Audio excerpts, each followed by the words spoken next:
We want to see why it is relevant to work with the development perspectives when applying a rights-based approach, and why you can't just kind of divide them, right? You can't just say rights-based approach without gender. You need to connect everything. That's also something we want to reflect on during this week. And we definitely want to do a lot of exchange.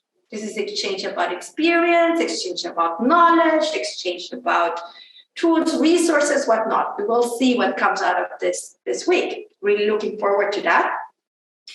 And maybe a comment, both for those here in the room and online, is this is part of our bigger action plan for the UFAS in order for us to integrate even more the rights-based approach and the development perspectives into our work.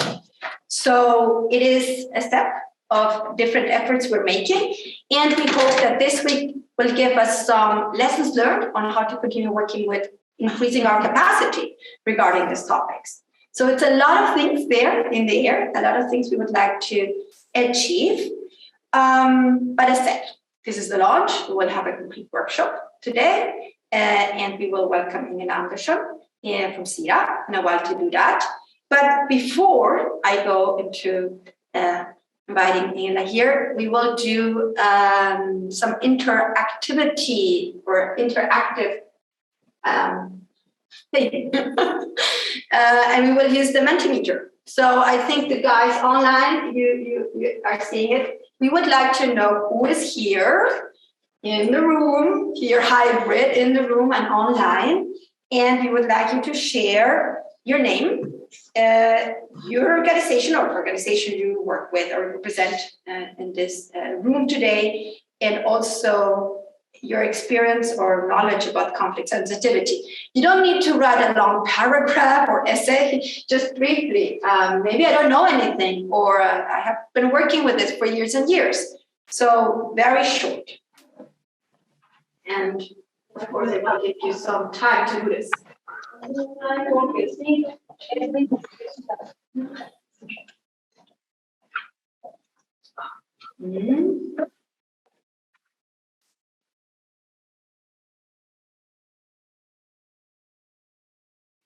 We have 35 online. Wow. Okay. We have some people from Syd, from FN-förbundet, Palestina-grupperna. Amazing, because we really wanted to get together with the members in this. So this is nice. And also from different offices, as far as I can see. Actually, we have from Stockholm, we have maybe from our ESSA office, our LAC office, our Eastern Europe office.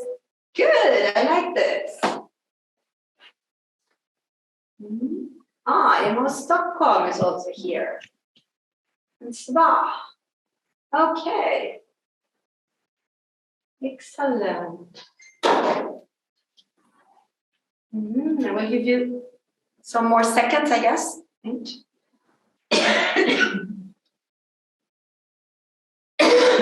I can see all the people in the room have already included themselves in the Menti. That's good too. Okay. Good.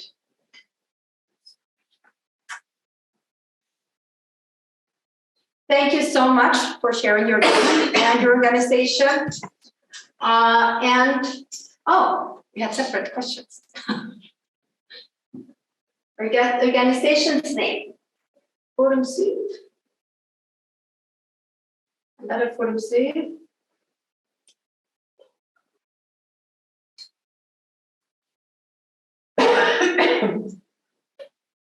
Svenska FN-förbundet. Svalorna. Svalorna. I have not seen Svalorna in the name, so that's it.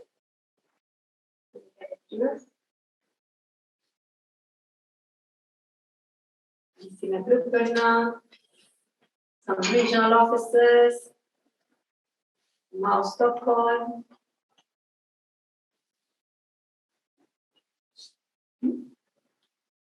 We move to the next one. Good.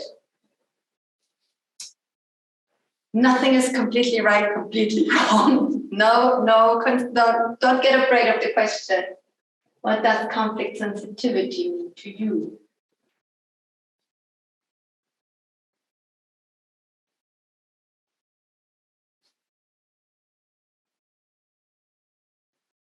Yeah, one needs to think about this question a bit more. It's not like answering your name, do no harm.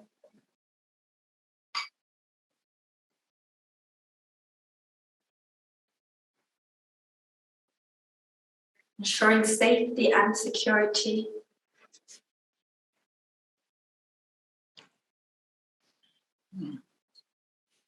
Okay, more things going on. Context of power awareness, do no harm. Understanding context in the regions where we work, being aware of the consequences my actions can cause. Understanding risks, knowing the context. Understanding different perspectives, a perspective which we work with in every aspect of what we do. Do no harm. And we have trio. Okay, I think we can leave it there. We have another question. How does your organization define conflict? If there's anything you would like to add there. Let's give it some seconds.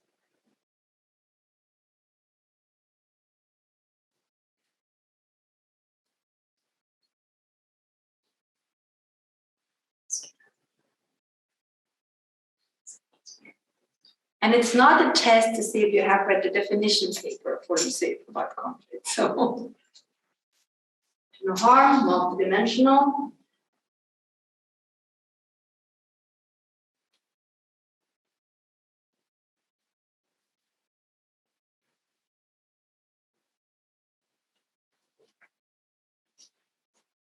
Understand the complexity of the reality where we work and never increase the vulnerability of people. Understand the conflict from its different expressions, motives, victims, and spaces.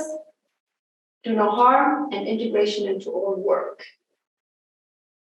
Not just armed conflict, we understand in a broad way in which different types of violence and conflicts interact.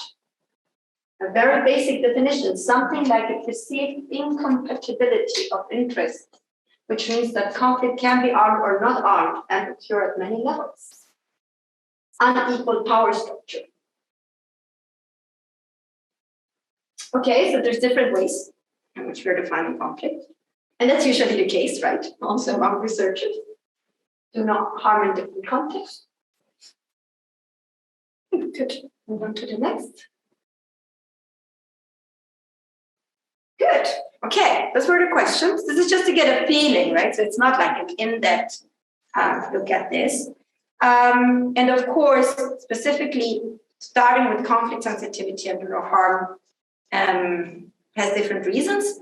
And one of those reasons is definitely that in the volatile world we are right now, with shrinking civic space, with democratic backsliding, with wars, plural, around the world, it is really needed to have conflict sensitivity. But as we were saying, there's different ways of defining it, even conflict, and even more if we go one step further and discuss what conflict sensitivity is. And then we're also adding to this do no harm. And they are, of course, related, but they're not the same. So we want to start now with Ingela. Ingela Andersson will be talking about some of these concepts to us. And then we will have room and space for us to discuss between us about the concepts and about how to work with them and how to work with the approach and stuff. So Ingela, please.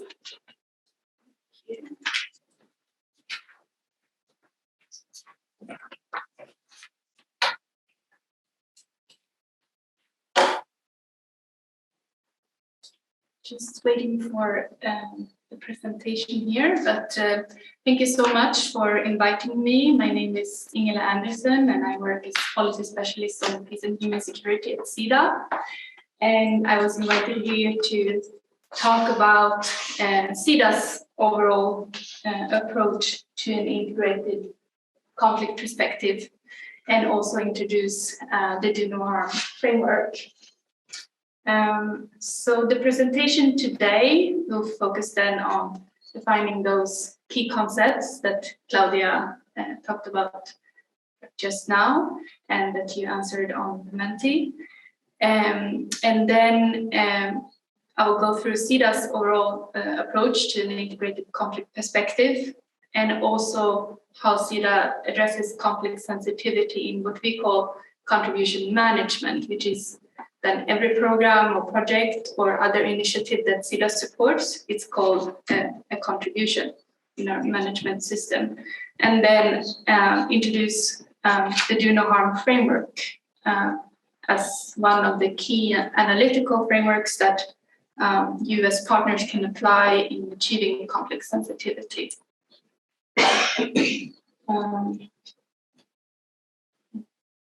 So I think that based on the Menti questions that we had, you already have a quite well understanding about these key concepts. But of course, they are different depending on who you ask. You might focus more on the armed conflict or non-violent conflict, and there are different academic definitions of these concepts. For example, conflict, whether it's armed or not non-armed. So what we say in the academic sphere of peace and conflict is that conflict exists in all societies, and it's nothing negative as long as it's managed constructively and non-violently. And then conflicts can become violent, especially if you lack the systems and resources to manage those conflicts in a peaceful way. And at Sida, we use Uppsala conflict database definition of armed conflict, which is then 25 battle-related deaths per year in a non-state or in a state-based armed conflict. So there are two parties to the conflict. There could be two non-state actors or one state actor and several non-state. And then once that conflict reaches 1,000 battle-related deaths per year, it's classified as a war. And then fragility, many speak about conflict and fragility in the same concept or in the same documents, but fragility is a broader concept, so it refers to the exposure to risks and lack of capacity to manage those risks, not only within the security dimension, but also political, economic, social, environmental, and human. So in the state of fragility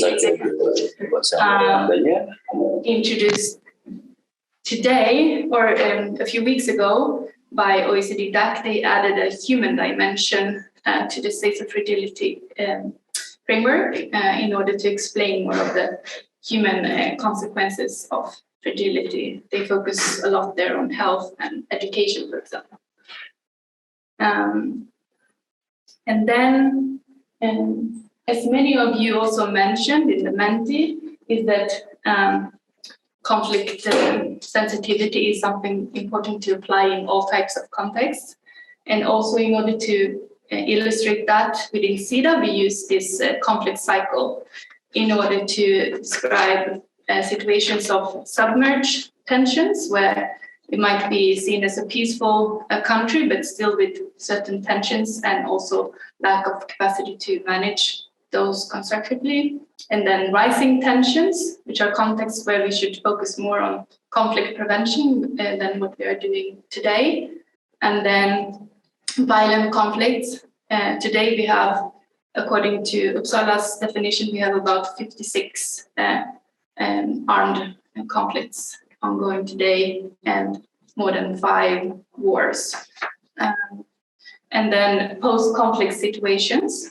And the reason why this is a cycle also is that because most or many post-conflict contexts, they also fall back and relapse into conflict very often. So we see this as a cyclic context. And also one single country can be placed within all these 4 different phases at the same time. And then how we define conflict sensitivity within Sida is the ability of an organization to understand the context and especially conflict context. And then the two-way interaction between the context and your activities, which means both then how the conflict context would impact your program negatively from different risks in such an environment, mainly financial or security or inability to achieve your results, And then on the other direction, then how do your engagement in that context impact the conflict context, either for good or for bad, depending on how you design and implement your activities. And then the last, to act on that understanding then in order to minimize negative impacts and maximize positive impacts. And we also use this to illustrate then the little bit difference between risk awareness and conflict sensitivity, which I also mentioned in the previous slide, but this is to illustrate it a bit further. And then we have added here to work on conflict, which means when you're working on peace building, which is not what we are focusing on today. So maximizing the positive impacts of a contribution in terms of conflict sensitivity does not mean that you have to work primarily on peace building. It's conflict sensitivity is applied to all areas of work, no matter what is your main area of focus: democracy, human rights, education, health, humanitarian, and so on.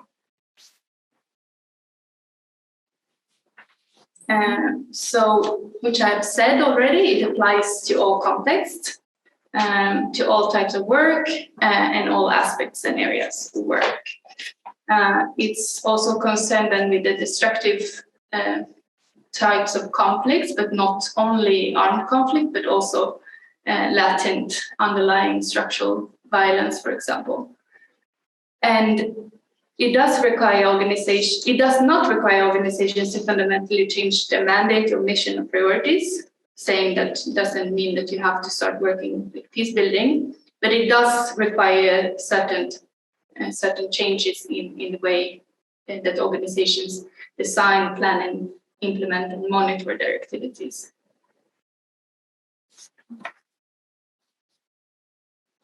And then I will not go through all of these principles, but these are some of the key principles behind the conflict sensitivity.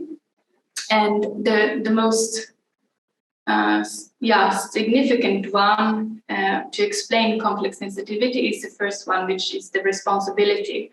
Because conflict sensitivity and do no harm, it builds on the recognition that no activity within a conflict-affected context can be neutral. It always becomes part of that context, and then with that it comes a responsibility to change your strategies against that recognition. And it depends. It means the way that you, for example, select your partners with awareness of the conflict context, and all of these strategic decisions comes with a responsibility and that recognition. And then, as you see, many of these principles are rather similar to the human rights-based approach, for example. So, which you mentioned also in the beginning, that we do encourage an integrated analysis and approach, and where those different perspectives have similarities, you should make use of them and conduct as much as possible an integrated analysis and strategic planning.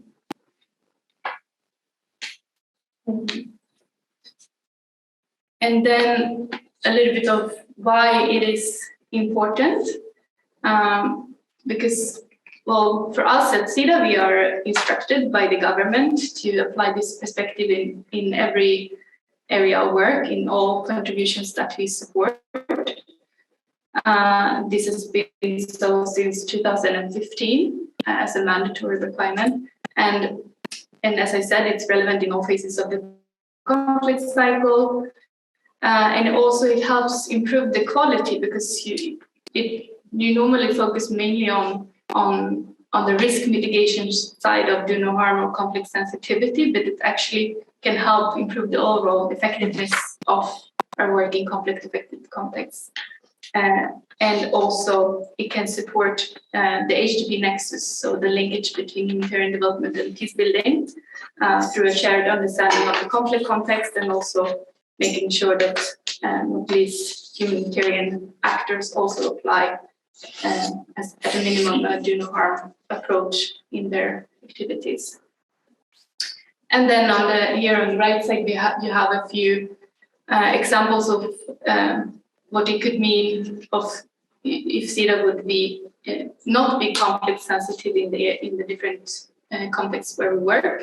So there is a risk of doing harm and also being ineffective. Our resources might be diverted by illegal armed groups and all kinds of effectiveness issues. And also we could put risks at life, or the lives at risk, both our staff and partners, but also beneficiaries.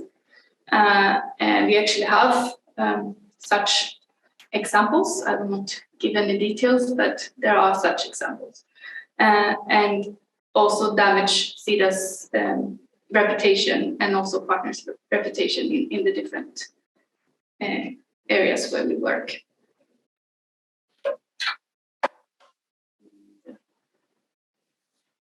And again, a little bit more about the difference then between conflict sensitivity and peace building. So conflict sensitivity is when we work in a conflict-affected context, but within any area of work, and also peaceful, inclusive societies and human security means then that we are working more directly on addressing the root causes of conflict in that context. At Sida, we try to apply conflict sensitivity at different levels. So what we are focusing on here today is mainly the project and program level, where our partners are engaged. But we try to apply it already at the strategic level, which is the different analysis that we work on at the overall bilateral, regional, and global thematic strategies. So, for example, Sida's role in the strategy cycle is, for example, before the government adopts a new strategy, Sida is always providing the government with both context analysis and also suggestions on the focus of that strategy. And then after receiving the strategy from the government, our main role is to operationalize and program that strategy. And that's the level where we conduct additional analysis and identify our overall partners and deciding which areas of that country or that theme that we will work. And then the last area is then the project or program level, where Sida mainly focuses on assessing and following up on the contributions that we are supporting. And our main analytical framework at the strategic level is what we call the multidimensional poverty analysis, which you will see here integrates all development perspectives. So at the center of the analysis, we apply a gender perspective, and then we have 4 different dimensions where we analyze poverty, and human security is one of those 4 dimensions.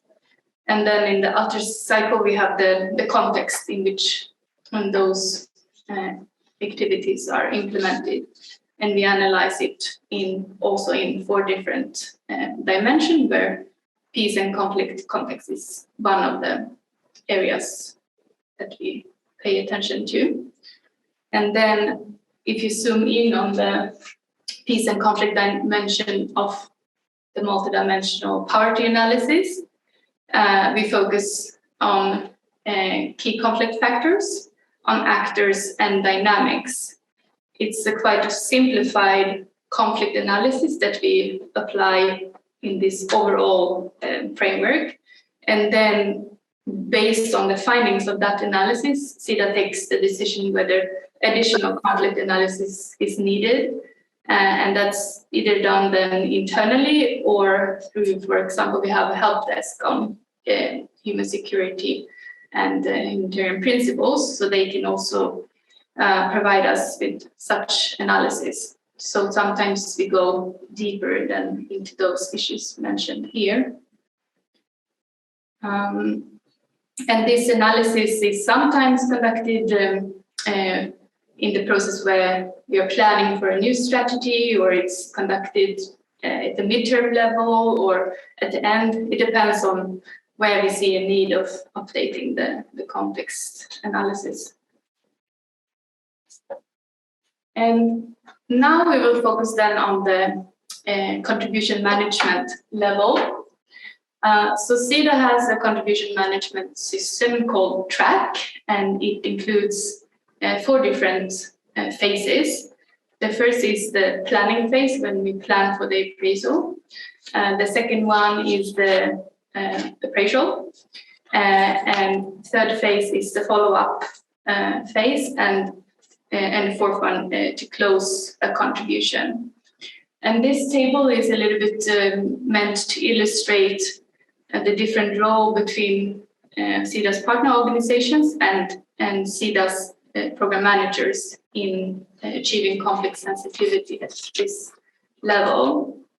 So we are trying to sync this then with the partners' programming cycle, although these phases might not always merge as well as we would like this table to illustrate, because obviously partners' planning phase might have taken place a bit earlier before you submit your actual proposal to Sida, but this is the best that we could find in terms of syncing those processes.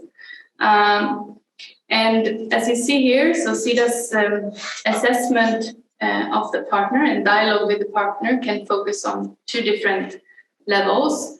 Either normally if there is if the partner is working through a bilateral, or is a partner within a bilateral strategy with a given specific context, then the main focus would normally be on the partner's programming capacity, and then whether, and if it's more of a global contribution, for example, Forum Civ is financed through CSAM in working in many different contexts, then the program manager would focus even more on the institutional level, because it's difficult to assess whether Forum Civ has the contextual knowledge in maybe 50 or 80 different countries. So our main concern would be, has the organization integrated this perspective at the institutional level? And then you could make some spot checks at the country level to see whether the partner also has the contextual understanding and is designing its interventions in a conflict sensitive way. So here in the first phase, the idea is that the program manager requests the right type of documents in order to be able to make the assessment in the next phase. And what we're looking for at the institutional level are different types of policies, tools, guidelines, maybe the strategic plan, whether it addresses conflict sensitivity or not, staff capacities, and maybe also partners' capacities, the M&E framework, and also ability to be flexible and adapt its activities according to the context, and also finally how it's mainstreamed in the programming cycle.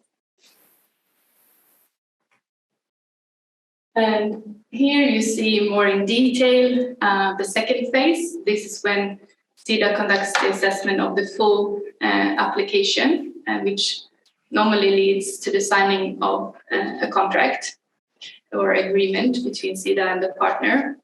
So here the program manager then would make a more full assessment of all of those documents, and also ask complementary questions whether, if anything, is unclear there.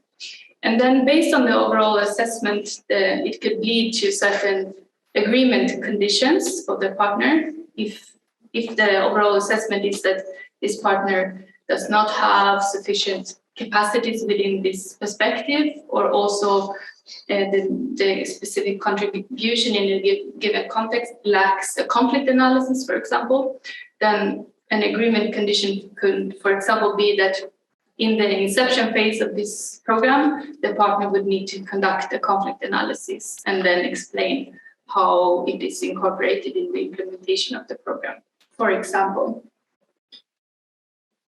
Then, if we move to the third phase, it is focusing on the implementation phase for the partner and the following up phase for Sida. So this normally takes place during several years of the agreement, and this is when the program manager at Sida should look at the implementing principles of the organization and would assess annually the reporting from the partner and see how this perspective then is integrated in the annual reporting, whether you are monitoring positive and negative effects of your programming on the peace and conflict context, and so forth. And it could also be something that the Sida program manager follows up through field visits or other types of contacts with the partner. And then the fourth phase is when the contract is ending and Sida needs to close the contribution in our management system. It does not mean that the partnership, normally it does not mean that the partnership between Sida and the partner ends. It just means that you have to enter into a new agreement phase. But then we would take this opportunity maybe to assess how the partner has developed its capacity in terms of conflict sensitivity during those 4 or 5 years, and maybe make some conclusions of what should we focus on in the next phase in terms of conflict sensitivity. So this is just to explain a little bit the different roles between Sida and the partner. So as you see at Sida, it's not us conducting the conflict analysis and conflict sensitivity analysis. It's in this phase. It's like this is the role of the partners, and the role of Sida is to assess whether partners have done this or not. Mm-hmm. So that's the difference. So now I will talk a little bit more about the do no harm framework, which is then one analytical framework that partners could use in order to achieve conflict-sensitive programming. But this is not, this is up to every partner, which analytical approach and framework that you choose. But I will go through this as it's one of the most recognized tools that you can use. And the do no harm framework was developed by Collaborative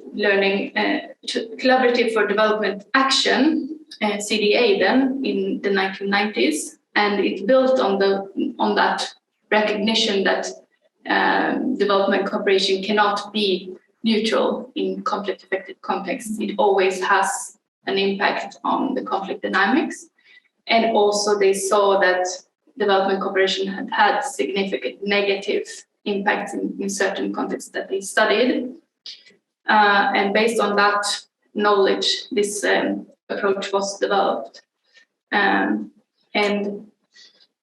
as you may know, the do no harm framework is not the same as the do no harm principle. So if you say do no harm, you might only mean to not do harm in that context. But if you say the do no harm framework, it means a complete analytical framework that is mainly intended to achieve conflict sensitivity.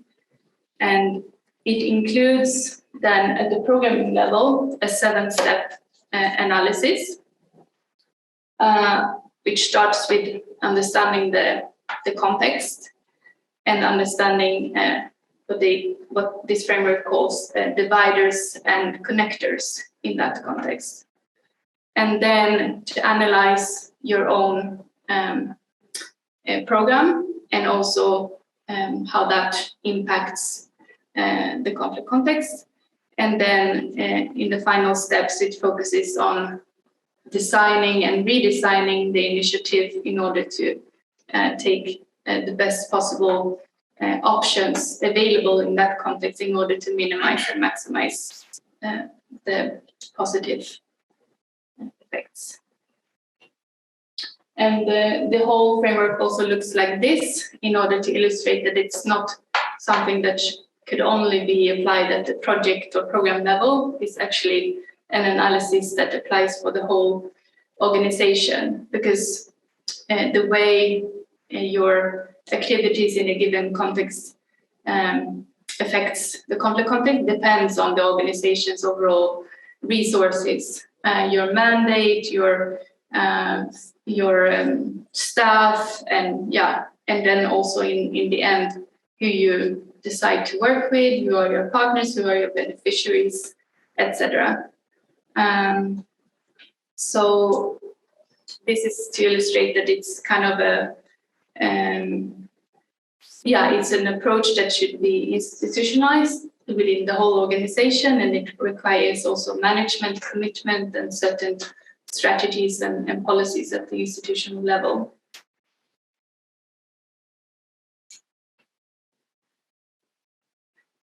To explain a little bit what dividers and connectors analysis are. So this analysis focuses. Sorry. No. Sorry. No. So dividers and connectors analysis is a type of, or a certain part of the conflict analysis that would look at certain factors within the society that would divide people, that there are tensions around, and then connectors would be all of the capacities in the society and all the factors that brings people together. And the purpose of this analysis is to map out all of those dividing factors and all of those connecting factors, and then see how the development intervention might influence those in order to make sure that you do not worsen those dividers that you have identified, and also that you don't undermine those connections that you have identified also, but rather support them in the best way possible.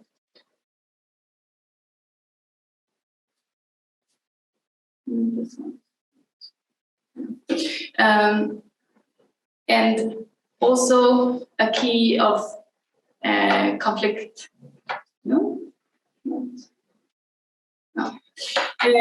So also key to conflict sensitivity analysis, according to the Do No Harm framework, is to understand resource transfers and implicit ethical messages.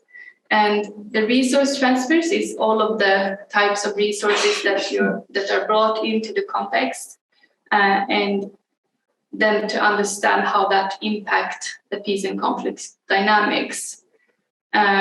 So, for example, distribution effects, with that it means that without a good understanding about the different groups, the different conflicting groups in the society, the resources might be intendedly or unintendedly divided unfairly between those groups, and it might lead to tensions. And also, this does not only apply to direct project activities, but it can also be the recruitment that you make in the local context, or procurements or logistics, and all kinds of resources that you bring to that context. And then in terms of legitimization effects, that is the risk of legitimizing actors that might be seen by local actors as unfair or not trustworthy, or whatever might be the challenge in that context. And sometimes you also have to say that you have quite bad options. Like either you have the option of legitimizing a system that you would not like to support, or you cannot support the activity at all. And then what do you do? Which way do you choose? The market effect is when you, by introducing development resources, might undermine local markets that already exist. And also there's the risk of theft and diversion of course, of illegal armed groups or other groups that are socially maybe controlling communities where you work and so on. And the implicit ethical messages is meant the different code and conduct of the staff, and also the different implementing methods that you apply that might lead or might send certain messages to the local context. And that's one example is, for example, if you treat national staff differently from your international staff in a conflict, that's like just one of the examples that can send implicit ethical messages that might impact the trust and credibility of our activities in that context. So I think I'm done with the presentation. So maybe if you would like to ask a few questions before we go into the group work.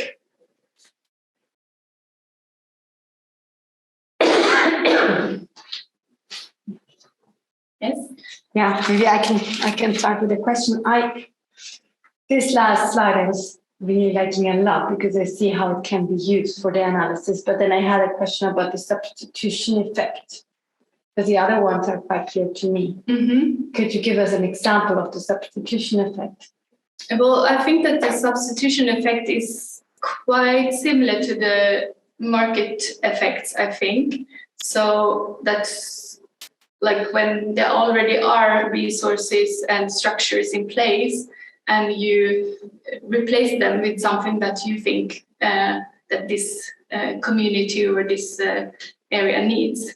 I think that one example would be, for example, peace committees or peace councils that are set up by many international actors, but they might already have the local structures for managing conflicts at that level. So why would you then introduce a new system rather than maybe trying to strengthen the systems that you have, or maybe, if it's undemocratic or not gender sensitive, the local system, maybe, but you might be able to work with it and transform it instead of setting up something completely new. I think basically that's how to think about it.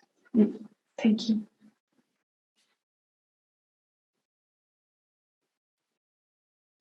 Any other questions?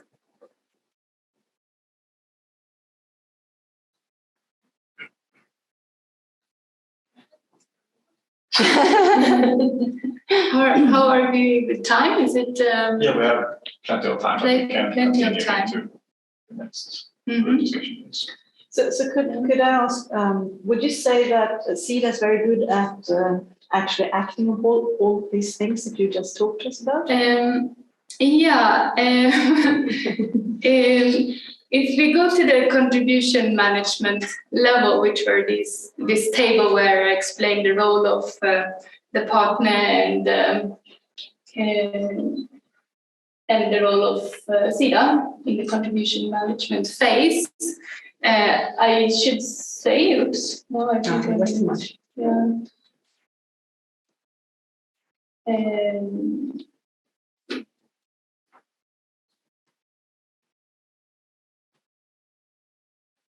Yeah, this is something that we have been working on and been strengthening since around 2016. But what I'm showing here is kind of a draft of a new guidance that we're working on. So Sida has, I think, so far focused more on the assessment phase rather than the monitoring and following up phase. So that's specifically what we're planning to strengthen in the next step that we're taking with this perspective. So it has been a mandatory requirement since 2015-16 in our contribution management system. And I know that, for example, for Forum Civ, Sida has now conducted the second spot check assessment of how Forum Civ works with complex sensitivity. So we do apply it, but I think that the reason also why I talked a little bit or so much in the beginning about conflict sensitivity being important in all phases of the conflict cycle and in all contexts, because that has also been rather confusing both for Sida managers and partners in terms of depending on how you understand the conflict concept, whether it's only war or armed conflict, then it depends on how far you apply it in your activities. But I think that we now have come to an agreement that it applies to all contexts, and that basically, I mean, Sida is actually active in the 14 least peaceful countries in the world, and almost all countries where we have bilateral development cooperation are conflict affected. So we see more and more the importance of this perspective. And we had an evaluation in 2019, I think it was, which concluded that Sida needs to become better at following up on complex sensitivity. And since then, we've been working on that, and this the update that we're making of our peace and conflict toolbox, where we give guidance to program managers and also to partners, is one step that we're taking in terms of improving our following up on conflict sensitivity. And next year, we will actually conduct a strategic evaluation focusing on conflict sensitivity. So the previous one was on peace building, but still gave us recommendations on conflict sensitivity. And now we're doing it only on conflict sensitivity. It will take place during the whole next year.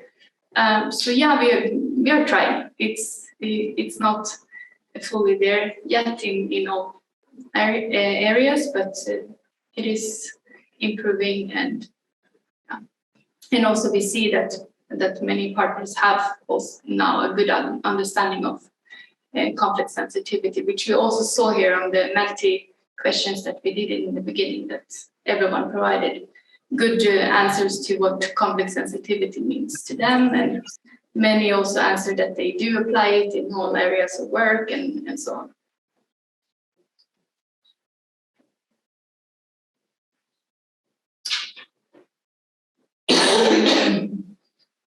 Any other questions?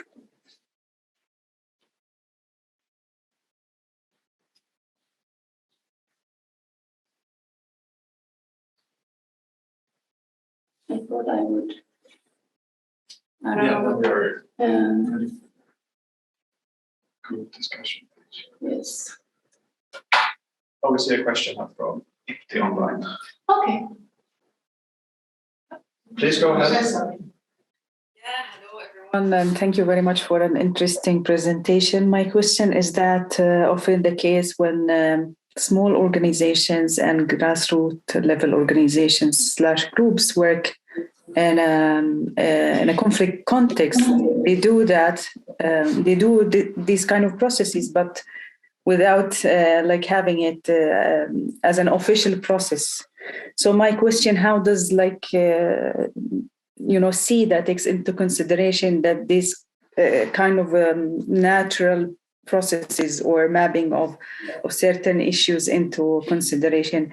And it's also often the case that it becomes exhausting in some contexts to map out these and work, like they're not on our level. So have you discussed this? I'm interested of how you're looking at organizations who do that, let's say by nature, or very good at doing that because they live the context. However, they cannot provide / policies or processes to show that they are aware of this.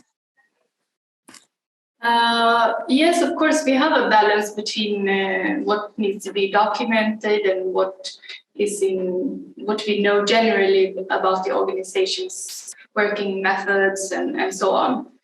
But we have come to the conclusion that a certain level of documentation is needed, because also every time we are also reviewed or assessed by external consultants, and the program manager has made one conclusion about the partner's capacity, but there's no documentation supporting that conclusion, then it's difficult for us to also to argue for our the conclusions that we make in our assessments. But we do not require everything to be documented, and also in terms of the documentation that we suggested in terms of policies and tools and guidelines, these are just suggestions, because, for example, Sida, we do not have a policy on conflict sensitivity, but we do have tools and guidelines, and we have certain institutional processes that require conflict sensitivity. So these are just, I would say, suggestions on where you could try to integrate it. And also, it does not have to be a separate policy. It could be other policies that reflect conflict sensitive thinking and so on. So, and we also, as I said, focus quite a lot on the implementing principles that you apply. So not only in the design phase, everything might look perfect on the paper, but then in the end, it's not applied in practice in the implementation. So then it does not mean anything. Yeah. So exactly. So I see another question from Cesar there. If you want to read it out loud for the answering. On the top. Yeah, on the top. In Swedish. Do you know? Yeah, that one. Do you know if the European Union has a similar perspective back about do no harm and conflict sensitivity?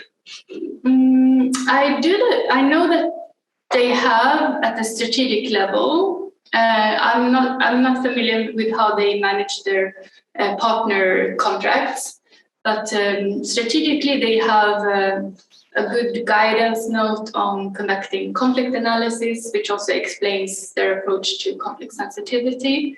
And they have, I know that they do have a mandatory requirement to apply that in certain contexts and so on. And they also have a staff handbook on working in fragile and conflict-affected contexts, which would touch on conflict sensitivity, but also a lot of security issues and risk management issues. I see also that he added there that sometimes it can be, in some occasions, difficult to apply this approach in countries such as Colombia. So, for the comments from CSI further down. Because of the procedures of the EU. Well, could maybe Cesar explain a bit more? Maybe I can explain briefly. It's a little bit when I will move forward to some. Sure. Or to some next to her. Next to you. No, I just wanted to comment on that, and that I think is very much related to the last slide where you were showing like the effects, market effect and such things, right? Because on one side we're telling everyone apply, do no harm, apply conflict sensitivity. But then, for example, we might have very strict case EU guidelines, right? Where you need to work in a certain way in the market without considering do no harm and conflict sensitivity. Mm-hmm. So they kind of seem to clash sometimes, and that makes it difficult. Mm-hmm. I think that's kind of the context to that. Yeah, then I understand. Yeah, and we do recognize those challenges where partners work with different donors and different donor requirements. And we have also introduced in this new guidance that I presented here that Sida has a responsibility there in the dialogue with different donors in order to try to enable partners to work with complex sensitivity, because sometimes different donor requirements might be limiting, and not only that, but also the type of, because Sida see core support and long-term strategic funding as also a key tool for us helping partners to apply complex sensitivity in the other thematic perspectives. Because if we would work with short-term project funding, there's no way that you would be able to have the time to conduct all of these analysis, and also be able to adapt and depending on the changes in the context. So the core support would give flexibility to change and adapt during those 4 or 5 years. So that challenge we have recognized. So I'm just going to show you one last slide with a few recommended resources, because we had such a question in the chat. So it's that one, so first of all, we have at Sida a peace and conflict toolbox, which you find in the methods section on sida.se. And it's under revision at the moment, but what we have there is what we have published so far, but it will not be exactly what I presented today, for example. So it's under update, and we think that we will relaunch a few of those tools by the end of the year or beginning of next year. And along with that, we are also developing an e-learning at Sida, which will mainly be addressed towards our own staff, but it will be made available for partners as well. And one of the modules of that e-learning will focus then on the contribution management system. And I think you might have seen similar e-learnings for the other thematic perspectives already on the human rights-based approach, environment and gender. So this is the last in the row to be completed. And then we have a few recommended external resources, and one of them is a UN guide, which was published this year, which really takes an institutional approach to complex sensitivity and also peace building. But it really explains well the difference between complex sensitivity and peace building, and also how the UN then seeks to institutionalize both concepts. And I think that although it's a UN agency document, you could easily be inspired by that and develop similar internal frameworks. And then the Complex Sensitivity Hub has so many different resources, guides on how to conduct complex analysis, complex sensitivity analysis. So I just put a few of them there, but on the website you have a lot of information. And then also, if you're looking for more thematic specific guidance, thinking, oh, how could I think about complex sensitivity within the area of, say, private sector development, or within democracy and human rights, or whatever you're working with, you can just certainly, you will find a lot of information. And one example that I've been working on myself is integrating complex sensitivity within education. And there, if you go to the INEE resources, you will find a lot of good material. And some of Sida's partners have developed similar within the health sector, etc. So there's a lot. And then someone also wondered about contact information, but we really recommend you to have the main dialogue with your Sida program manager within this area. And if that person cannot answer all of your questions, he or she will then contact the respective advisors at Sida. So we have advisors on peace and security at each operational department. So it depends a little bit on which region you're working in also. And it's me, together with my colleague Anna Åkerlund, who is Sida's lead policy specialist, who has the global responsibility. So Anna and I are leading now the update of the toolbox and the e-learning, and we coordinate everything of this together with the different operational departments. So if you have more of general questions, you can address them to us, of course, but if it relates to your specific Sida program, then it's better to first contact your program manager. I will just stop sharing screen and have some words. Yes, great. Thank you so much.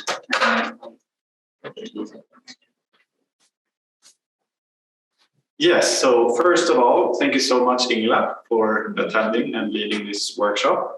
Lots of valuable knowledge and information that we will use in our future work. Also, thanks to Claudia for introducing the session. And of course, to all the people attending. It's always fun to see so many, I was going to say faces, but at least some, some screens. And I would also like to share that you can find more information about Forum Civ's approach and our work with development perspectives at our website, on our Changers Hub, where we gather all capacity development materials, the online learning platform that has lots of e-courses. And right now, the Changers Hub is located on the international website, but will soon be available as well